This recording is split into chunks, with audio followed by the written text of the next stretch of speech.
કુદરતે તારાજી સર્જી છે। દક્ષિણ ગુજરાત પછી મધ્ય ગુજરાત અને ઉત્તર ગુજરાતમાંથી દ્રશ્યો છે તારાજીના સામે આવ્યા છે। ગઈકાલની વાત કરવી છે 24 જુલાઈએ સવારે 6 વાગ્યાથી લઈને રાત્રે 10 વાગ્યા સુધીમાં 265 તાલુકાઓમાં વરસાદ નોંધાયો છે અને સૌથી વધારે પાટણના સાંતલપુરમાં 14 ઇંચ, રાધનપુર તાલુકામાં 11 ઇંચ વરસાદ નોંધાયો છે અને આટલા બધા વરસાદે सूरत है, वावथराद है, पाटणનું સાંતલપુર છે, રાધનપુર છે, અમદાવાદ છે, ગાંધીનગર છે, એ બધા જ વિસ્તારોની દશા અને દિશા છે બદલી નાખી છે। કુદરતનો આ પ્રકોપ છે જેની સામે તારાજીના દ્રશ્યો છે એ પણ સામે આવ્યા છે। વાવથરાદ ને ભાભરમાં 10 અને દિયોદર તાલુકામાં 9 ઇંચ વરસાદ વરસ્યો છે। આ ઉપરાંત 39 તાલુકામાં 3 થી 7 ઇંચ અને 113 તાલુકામાં 1 થી 2 ઇંચ વરસાદ વરસ્યો છે। સતત ધોધમાર વરસાદે જનજીવન છે એ અસ્તવ્યસ્ત કરી નાખ્યું છે। ઉત્તર ગુજરાત, મધ્ય ગુજરાત અને સૌરાષ્ટ્રમાં ભારે તારાજી સર્જાઈ છે। ઘરોમાં પાણી ભરાયા છે, રસ્તાઓ પર પાણી જોવા મળ્યા છે અને સમગ્ર રાજ્યમાંથી 40,500 લોકોનું સ્થળાંતર કરવું પડ્યું છે। 6,367 લોકોનું રેસ્ક્યુ કરવામાં આવ્યું છે। પૂરના પાણીમાં ડૂબી જવાને કારણે સુરતમાંથી મૃતદેહ મળ્યા છે। આ સિવાય અલગ અલગ જગ્યાઓ પર કુદરતનો પ્રકોપ છે। સૌથી પહેલાં એ જોઈ લઈએ કે વરસાદના આંકડા શું કહી રહ્યા છે, કઈ જગ્યાએ કેટલો વરસાદ પડ્યો છે। સૌથી વધારે પાટણના સાંતલપુરમાં પડ્યો છે।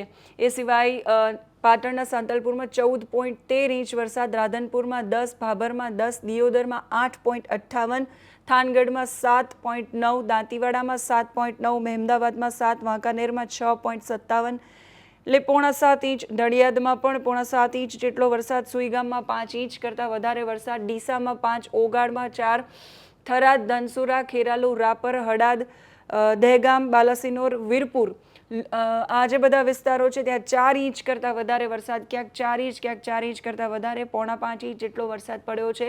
લુણાવાડામાં 4.5 ઇંચ વરસાદ, મોરબીમાં 4 ઇંચ જેટલો વરસાદ, હારીજમાં 3.82, કઠલાલમાં 3.74, મૌધામાં 3.74, લીલિયામાં 3.36, શહેરાની અંદર 3.62 ઇંચ વરસાદ, ખેરગામમાં 3.43, કપરાડામાં 3.43 અને સાઠંબામાં 3.43 ઇંચ વરસાદ છે એ નોંધાયો છે। શાળા કોલેજોની અંદર રજા જાહેર કરવામાં આવી છે। આજે 25 જુલાઈએ અમદાવાદ, વડોદરા, ગાંધીનગર, બનાસકાંઠા અને પાટણ આ જે વિસ્તારો છે ત્યાં શાળા કોલેજોમાં રજા જાહેર કરવામાં આવી છે। આજના દિવસે શનિવારે પણ કુદરતનો પ્રકોપ છે જેના લીધે પૂરમાં ડૂબી જવાને કારણે અમરેલીમાં 2 લોકો, સુરતમાં 2 લોકો અને નવસારીમાં 4 લોકોનું મૃત્યુ થયું છે, મૃતદેહ મળ્યા છે। આ સિવાય ઘણા બધા લોકો ફસાયા છે જેની રેસ્ક્યુની કામગીરી છે એ સતત ચાલી રહી છે। એ સિવાય 7 નેશનલ અને 30 સ્ટેટ હાઈવે સહિત 1204 જેટલા રસ્તાઓ છે એ બંધ છે અને અમદાવાદ રાજકોટ વચ્ચે ડાયવર્ઝન અપાયું છે। બાવડા પાસેનો national highway Sanathal Bagodara highway છેલ્લા 12 કલાકથી બંધ છે અને ત્યાં ડાયવર્ઝન આપવામાં આવ્યું છે, એટલે 16 કિલોમીટર જેટલું ફરી અને જવું પડે છે જો રાજકોટથી અમદાવાદ આવવું હોય તો અને અમદાવાદથી રાજકોટ જવું હોય તો। 22 જેટલી ટ્રેનો ગઈકાલે રદ કરવાની ફરજ પડી છે। એ સિવાય સૌથી વધારે અસર સુરત, તાપી, નવસારી અને વલસાડમાં ત્યાં થઈ છે જ્યાં સૌથી વધારે રસ્તાઓ બંધ છે। અમદાવાદથી મુંબઈ જતી ઇન્ડિગોની ફ્લાઇટ છે એ ગઈકાલે રદ કરવી પડી હતી। એ સિવાય અનેક ફ્લાઇટ છે એ એના એકચ્યુઅલ ટાઈમ કરતાં મોડી ચાલી રહી હતી। આજે પણ પરિસ્થિતિ કંઈક એ જ પ્રકારની છે। એ સિવાય સુરત છે, નવસારી છે, વલસાડ છે, ભાભર, દિયોદર છે, વાવ, થરાદ છે, બનાસકાંઠા છે, ત્યાંથી પણ એ પ્રકારના દ્રશ્યો સામે આવ્યા છે। સુરતથી દ્રશ્યો સામે આવ્યા છે। કામરૂનગરમાં આખું એક પાર્કિંગ છે જ્યાં ગાડીઓ હજારોની સંખ્યામાં 2 વ્હીલર અને 4 વ્હીલર છે એ પાણીમાં ગરકાવ થઈ ગયા છે। કરોડો રૂપિયાનું, લાખો રૂપિયાનું નુકસાન થયું છે। અમદાવાદની અંદર બાવડામાં ગેલોપ્સ પાસે આવેલા એક બિલ્ડિંગની અંદર 900 લોકો ફસાયેલા છે જેને બહાર કાઢવાની કામગીરી ચાલી રહી છે। આ સિવાય ઘણી બધી જગ્યાઓ પરથી તારાજીના દ્રશ્યો સામે આવ્યા છે। તો આ સિવાય નાયબ મુખ્યમંત્રી હર્ષભાઈ સંઘવી અને CR પાટીલ, કેન્દ્રીય જળશક્તિ મંત્રી, નવસારી પહોંચ્યા છે। તાત્કાલિક બેઠક છે બોલાવી છે, જે પરિસ્થિતિ પૂર અને એના પછીની છે એને લઈને ચર્ચા કરવામાં આવશે। તંત્રને કડક અને ઝડપી કામગીરી કરવાના આદેશ પણ આપી દેવામાં આવ્યા છે।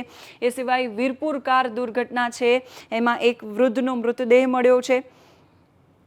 ભારે જહેમત પછી જે કાર પાણીમાં તણાઈ ગઈ હતી એ કાર, ઇલેક્ટ્રિક કાર, 24 જુલાઈએ 11:30 વાગ્યા આસપાસ રાત્રે મળી અને સઘન રેસ્ક્યુ ઓપરેશન પછી 70 વર્ષીય ભીખાભાઈનો મૃતદેહ છે એ મળ્યો છે કારમાંથી.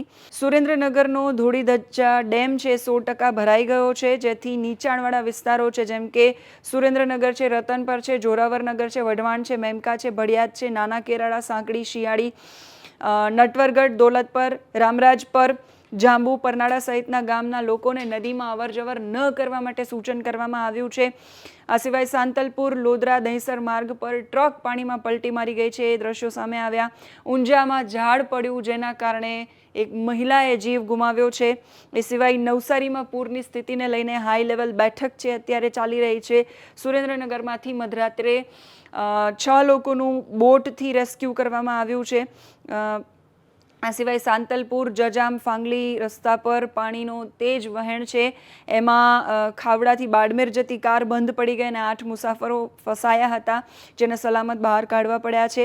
એ સિવાય સનાથલ બગોદરા હાઈવે જેમ વાત કરીએ એમ 12 કલાકથી બંધ છે અને કામગીરી ચાલી રહી છે. સાંતલપુરના ગઢા ગામે એટલો બધો વરસાદ પડ્યો છે કે ઘૂંટણસમાં પાણી ભરાઈ ગયા છે અને પશુ મૃત્યુના સમાચાર ત્યાંથી સામે આવ્યા છે. એ સિવાય સુરતની અંદરની તસવીરો આપણે જોઈ રહ્યા છીએ અત્યારે સ્ક્રીન પર. સુરતમાં પણ પરિસ્થિતિ અત્યંત ખરાબ છે. ખાડીપુર છે જેણે તારાજી સર્જી છે અને એ તારાજીના લીધે 500થી વધારે વાહનો ડૂબી ગયા છે. કમરુનગર વિસ્તારમાં ગળાડૂબ પાણી ભરાયા છે અને બહાર નીકળવા માટે ફાયરની મદદ લેવી પડે એ પ્રકારની પરિસ્થિતિ છે. ઉપરવાસમાં જે ભારે વરસાદ પડ્યો છે, કુદરતનો પ્રકોપ ત્યાં વરસ્યો છે, એણે ખાડીમાં પૂર લાવ્યું છે અને લિંબાયત વિસ્તારમાં ખાડીપુરે ભારે તારાજી સર્જી છે. લિંબાયત કમરુનગર આવાસમાંથી જે દ્રશ્યો સામે આવ્યા અત્યારે તમે જોઈ રહ્યા છો. 500 કરતાં વધારે બાઇક ત્યાં ફસાઈ ગયા છે. ઇમારતો છે એ ગળાડૂબ પાણીમાં દેખાઈ રહી છે.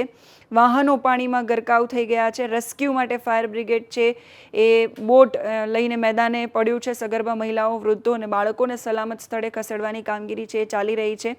તો એ સિવાય અમદાવાદથી પણ દ્રશ્યો એ જ પ્રકારના સામે આવ્યા છે. અમદાવાદમાં પણ હજુ ઘણી બધી જગ્યાઓ પર પાણી ભરાયેલા છે.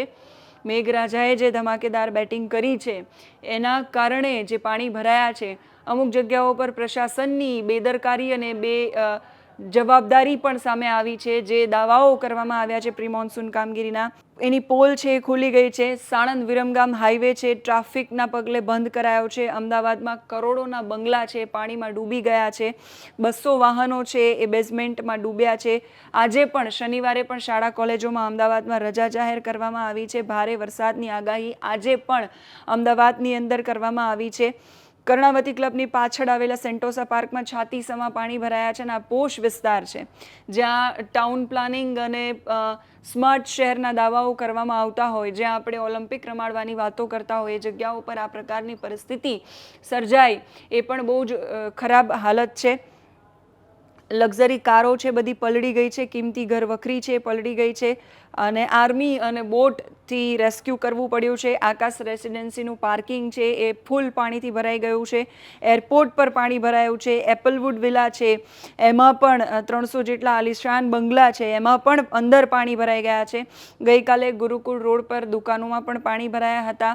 મુખ્યમંત્રી ભૂપેન્દ્ર પટેલ પોતે પગપાળા ચાલીને એ બધા જ વિસ્તારોની મુલાકાતે પહોંચ્યા હતા અને મનપાના અધિકારીઓ અને અસરગ્રસ્ત વિસ્તારોમાં મુલાકાત કરી હતી. ગેલોપ્સ ઇન્ડસ્ટ્રીયલ પાર્ક જે છે ત્યાં સતત રેસ્ક્યુ ચાલુ છે. ત્યાં 900 લોકો ફસાયા હોય એવી માહિતી છે. શેલામાં આકાશ રેસિડેન્સી છે ત્યાં 200 વાહનો પાણીમાં ડૂબી ગયા છે. બાવડાના ગેલોપ્સ પાર્કમાં મેં કહ્યું એમ જળબંબાકારના દ્રશ્યો છે અને ટ્રેક્ટરથી, બોટથી રેસ્ક્યુ કરવામાં આવી રહ્યું છે. અને આજે પણ ઘણા બધા વિસ્તારો એવા છે કે જ્યાં જાહેરાત એવી કરવામાં આવી છે કે હજુ પણ ભારેથી અતિભારે વરસાદ પડશે. અમદાવાદ, સુરત, નવસારી, એ સિવાય બનાસકાંઠા, વાવ, થરાદ, ભાભર, દિયોદર આ બધા વિસ્તારોમાં એટલો બધો વરસાદ પડ્યો છે કે ત્યાં ક્યાંક ઘૂંટણસમાં, ક્યાંક છાતીસમાં પાણી ભરાયા છે અને હજુ પણ આજે રેડ એલર્ટ મોટાભાગના વિસ્તારોની અંદર આપવામાં આવ્યું છે, જેમાં બનાસકાંઠા છે, અમદાવાદ, ગાંધીનગર છે, ખેડા, આણંદ છે, સુરેન્દ્રનગર છે, એ બધા વિસ્તારોમાં રેડ એલર્ટ છે. એટલે ત્યાં અત્યંત ભારે વરસાદ પડવાનો છે. એ સિવાય મોરબી છે, સૌરાષ્ટ્રના અમુક વિસ્તારો છે અને ઉત્તર ગુજરાત, મધ્ય ગુજરાતના અમુક વિસ્તારો છે જ્યાં ઓરેન્જ એલર્ટ છે, એટલે ભારેથી અતિભારે વરસાદ પડવાનો છે. ગુજરાતમાં હજુ 48 કલાક ભારે વરસાદની આગાહી છે. એટલે જે વિસ્તારોમાં તમે રેડ એલર્ટવાળા વિસ્તારમાં રહેતા હોય તો તમે ત્યાં સાવચેત રહેજો, સતર્ક રહેજો અને બને ત્યાં સુધી ઘરની બહાર ન નીકળતા એ પ્રકારની અપીલ પણ પ્રશાસન કરી રહ્યું છે અને અમે પણ આપને અપીલ કરી રહ્યા છીએ. કુદરતના આ પ્રકોપમાં ગુજરાત ડૂબ્યું છે એ પ્રકારની તસવીરો ચારેકોરથી સામે આવી રહી છે. તમારા ગામ જિલ્લા વિસ્તારમાં શું પરિસ્થિતિ છે એ તમે કમેન્ટ કરીને લખી શકો છો. અત્યારે આ વિડીયોમાં બસ આટલું જ. નમસ્કાર.